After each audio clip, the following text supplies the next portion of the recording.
G'day everyone, it's SDS Supercoach providing Supercoach content for you. So I'm here to present my AFL trade period review. So I'm just going to go through each of the players and talk about if they're relevant for Supercoach or not for this season. So this is a similar concept to what JD did last year, and yeah, I might have just taken this idea off him, so I do apologise. But yeah, I just think it'd be a good thing to talk about. There's certainly I would say maybe a third of these players that could be interesting for next year. So we'll just get straight into it. We'll do it by order as we can see here. So I've got Supercoach lock.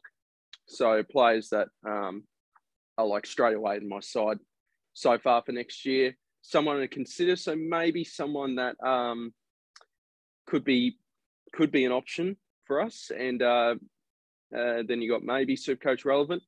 So that might mean maybe at one point during the season, he could be an option, whether that's a role change or whatnot. Unlikely, well, I'd be very surprised if they actually became Supercoach relevant and not Supercoach relevant whatsoever. So that's obviously players. We'll have a few in each tier, so we'll go through them. Blake Acres, and I've also got up the old Supercoach thing online here. So Acres 398k. They'll probably stay. They'll probably go up. So, look, Blake Acres, pretty unlikely that he's going to be Supercoach relevant for us next year. We'll do well for Carlton for a third round pick. It's a bit of a steal, but I just don't think it's a path we'll end up going down. Mid only, very likely as well. So, no, not for me. Carl Amon.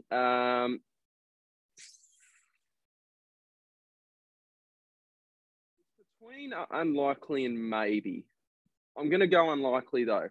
Due to so much exodus from the Hawthorn players this trade period, there's a couple of midfield spots wide open, and Amon did say in an interview on AFL.com that he would consider, he said he's able to play inside and outside. He would likely play as a winger, but he might get the odd centre bounce attendance, especially since there's so many free spots at the minute at Hawthorn for that midfield, to get a spot in that midfield. Bit rusty. Haven't done a video for a couple of weeks. All right, Toby Bedford. Look, he's probably going to play as a small forward, so that's going to lead me more towards not Supercoach relevant. I just don't think there's any point in us considering him for our sides next year. Who's this? Jack Bowes. Someone to consider. Now, Geelong did promise him some inside midfield time, and I think that's where he can flourish as a player. So I do think he's an option for someone to consider, but there are a few good value picks around, down back, ruck, forward, mid, you name it. So it's going to be hard to fit all these value blokes into our side, but we'll see how we go. Tanner Bruin, I'm going to put maybe another bloke that should get some midfield time at the Cats. I think he's another player where he can play well off half forward, but I still think his full potential is playing in the middle for Tanner Bruin. So I think Bowes, just as I recorded, I just saw DR post he's going to be about 280k, Jack Bowes. So maybe someone for us someone to consider, definitely for sure. But as I said, there's going to be a few value picks in Supercoach for next season. Cooper Stevens, I'm going to put in someone to consider as well. He should be 190k now at the Hawks, where he should get a lot more opportunity compared to the 3 years there. But I think the first couple, he was pretty interrupted by that broken leg during the draft year. So, but yeah, someone to consider. He'll be 190k, should get some midfield time, so he'd be one to consider for sure. Josh Corbett, I doubt it. I don't think he's Supercoach relevant at all. He'll play a key role, probably replacing Lob down forward, and a Miss will get some more time at the Dockers up forward. Yeah, I just don't think Corbett's someone to consider. Same as Zane Cordy who's gone to St Kilda. I highly doubt he's going to be relevant whatsoever. Look, I think he fills a hole for St Kilda. I think they do need a second bloke next to Dougal Howard to help him with the big key forwards, and It's not the greatest, but he fills a hole for sure. Josh Dunkley's a Supercoach lock. He's going to be forward status again, probably for the last time. He'll get a lot of midfield time at the Lions, next to Lachie Neale and Jared Berry and Hugh McCluggage, players like that. So I think he has to be a lock, Josh Dunkley. He's going to be pricey again, but I think it's all worth it, especially because you need to nail the forwards early days. You've got to make sure that you nail them. Billy Frampton, I'm going to go unlikely, maybe. Unlikely, maybe. I'm going to go maybe. I'm going to go maybe. Let me just double check his price here. Frampton, he should get a bit of a discount as well. Oh, I didn't know he was that expensive. Okay, maybe not someone.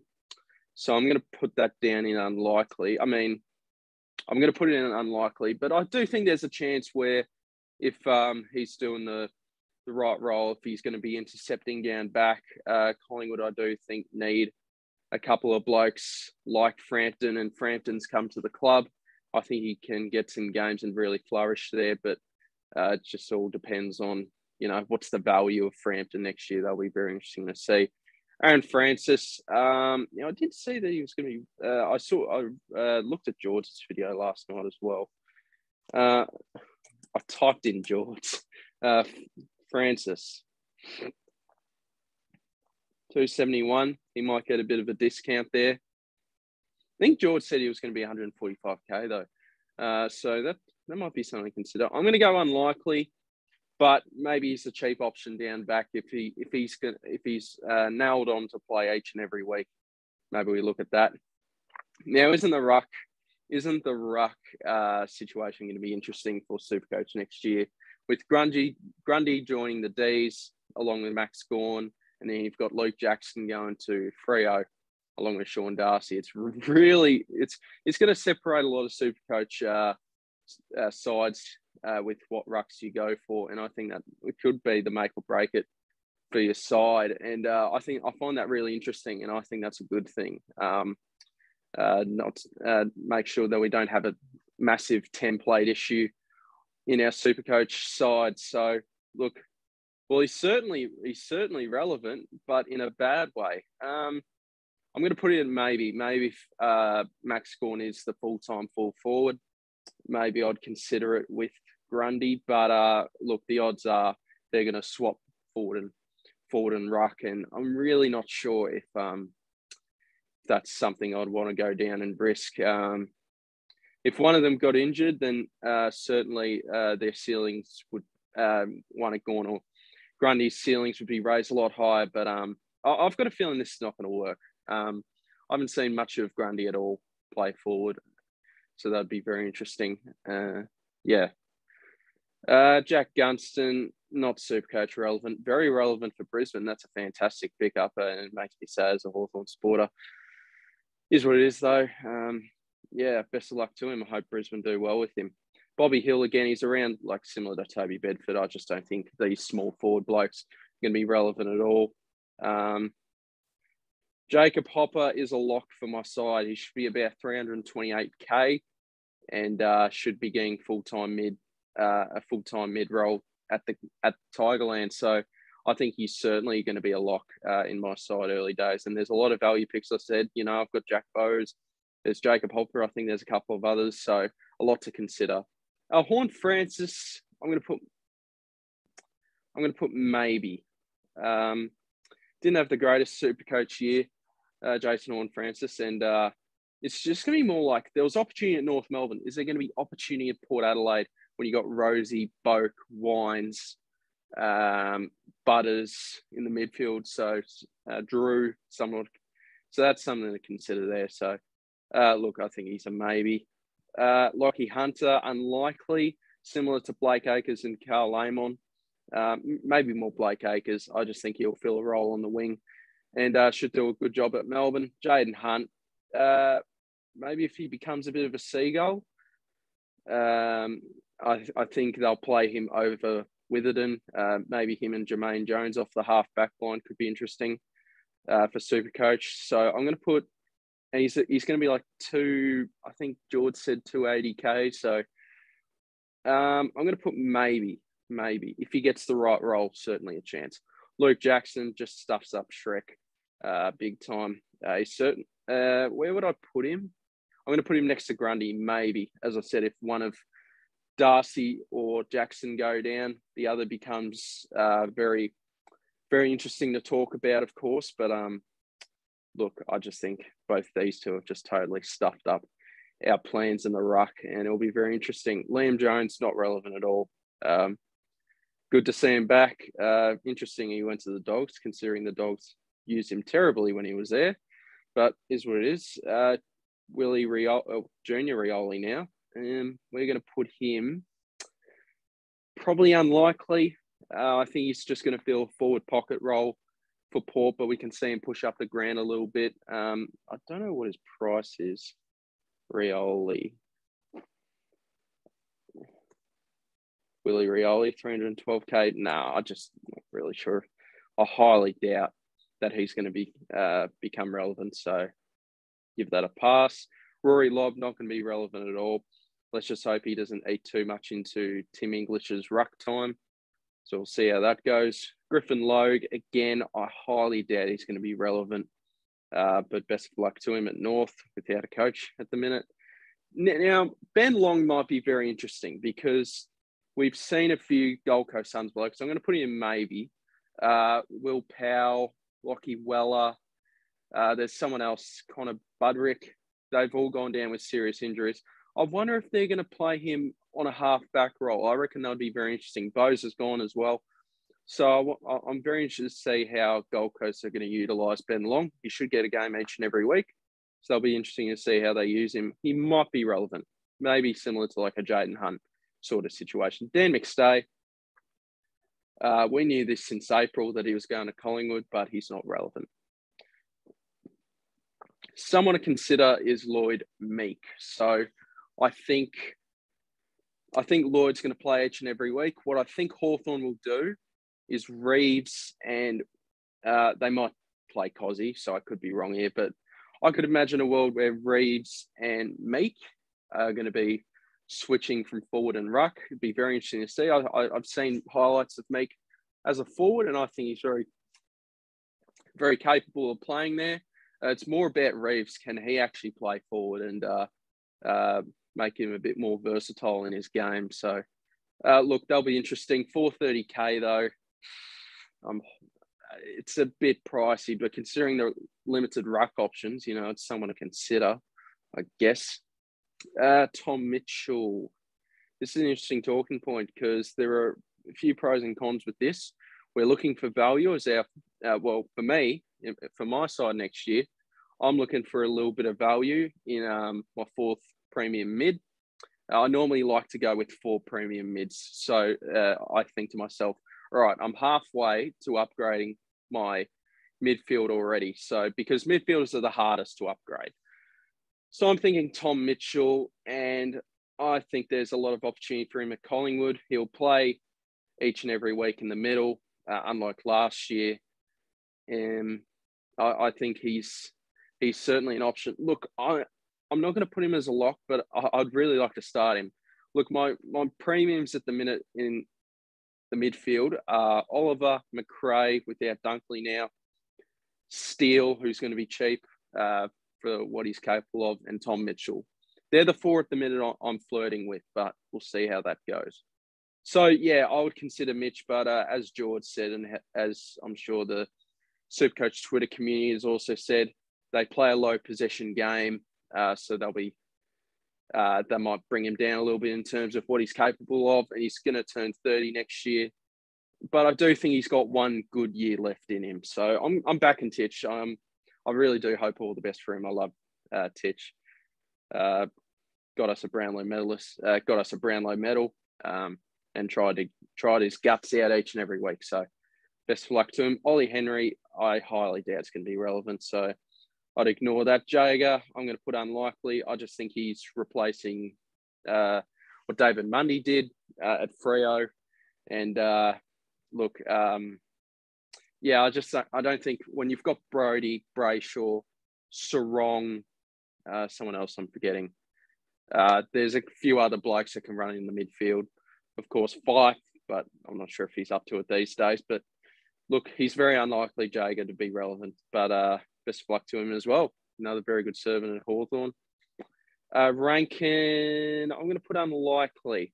I know he's a small forward, but maybe Adelaide.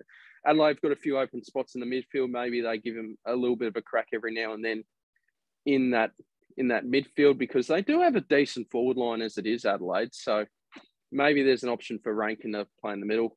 Josh Dunkley is not relevant whatsoever. I'm putting him at the bottom. He's the last bloke you would consider out of the 36 players that got traded or signed with the side. So Will Setterfield, I'm going to put in someone to consider. Pretty similar mould to like a Jacob Hopper.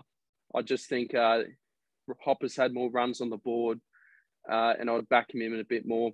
Setterfield, if played in the middle, we don't have those questions with Hopper. We know he's going to play in the middle. Setterfield, he has to play in the middle, not on the wing like Carlton did. So he's one to keep an eye on. And he's that big body mid Essendon have been dying for so long. So hopefully that works out for him. Tim Taranto, would I lock him in? I really want to pick Connor Rozee next year. I normally go with like 2 forward premiums and then just a bunch of value picks. Look, for now, I'm going to lock him in, him and Dunkley. Again, he should get more midfield time. But Richmond are a type to burn you a little bit. I know we all know that GWS have the traits of just all their players just burning you. I think Richmond are a little bit like that as well. Low possession, pretty similar to Collingwood. Look, I'm going to lock him in for now, but I really want to pick Connor Rozee next year. But yeah, I think the opportunity will be there for Taranto to play in the middle each and every week. Cochin's getting older. Dusty's getting older. Not sure where Graham is at the minute, but you'd think their centre bounce at the minute would be Nankervis, Taranto, Hopper, and Prestia at the minute. I'll talk about this bloke last. Wiedemann's not relevant. Darcy Tucker, I think, is someone to consider. He could be the next Will Brodie. And as crazy as that sounds, but he should be at a similar price. Let's just double check. Darcy Tucker from Freo, 223k, plus you'll get a bit of a discount. He's someone to highly consider. And we don't know what DPP he's sort of got. I guess we'll find out later in the off-season. But look, for now, he could even be a lock.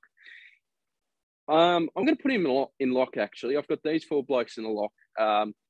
Tucker wants to play in the midfield. Horne-Francis is gone. There's an opportunity there. All right, so this is my opinion. So I think, look, for now, I think you would consider, someone to consider up to Supercoach lock. I think these are the relevant players. There's roughly about 9 of them. So about 25% of them, I'd say, are relevant to Supercoach. These ones, just too much of a question mark for me. These are the main 9 blokes I'm going to keep my eye on in pre-season and could make my side. Now, don't get me wrong. Some of these blokes could also make my side if a total different role comes to them. But look, I think, yeah, I'm pretty happy with that. I'm happy to lock those 4 blokes in for now. And yeah, look, thank you guys for watching. And just thought I'd let you know about AFLW Fantasy. I think I'm just going to stick it more as a hobby. I'm sorry if there was anyone out there that did enjoy my content with it. I'll do like team pickers in the future. Well, like what I did with Liam about a month ago. Oh, no, was it 2 months ago now? But look, I'll quickly bring it up. And yeah, I haven't checked it on the computer for a while.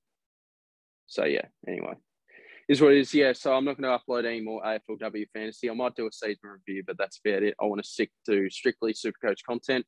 And look, this might be my last video until the season review for AFLW Fantasy, and also until maybe the team picker comes out for Supercoach. Hopefully that comes out as soon as it can, because I'm keen for 2023. I'm hoping for a bit of a better season. I thought I had a decent season, but some premium luxury trades certainly cost me moving up the ranks. So thank you guys for watching. Hope you guys are enjoying your off season, and I will see you in the next video. Cheers.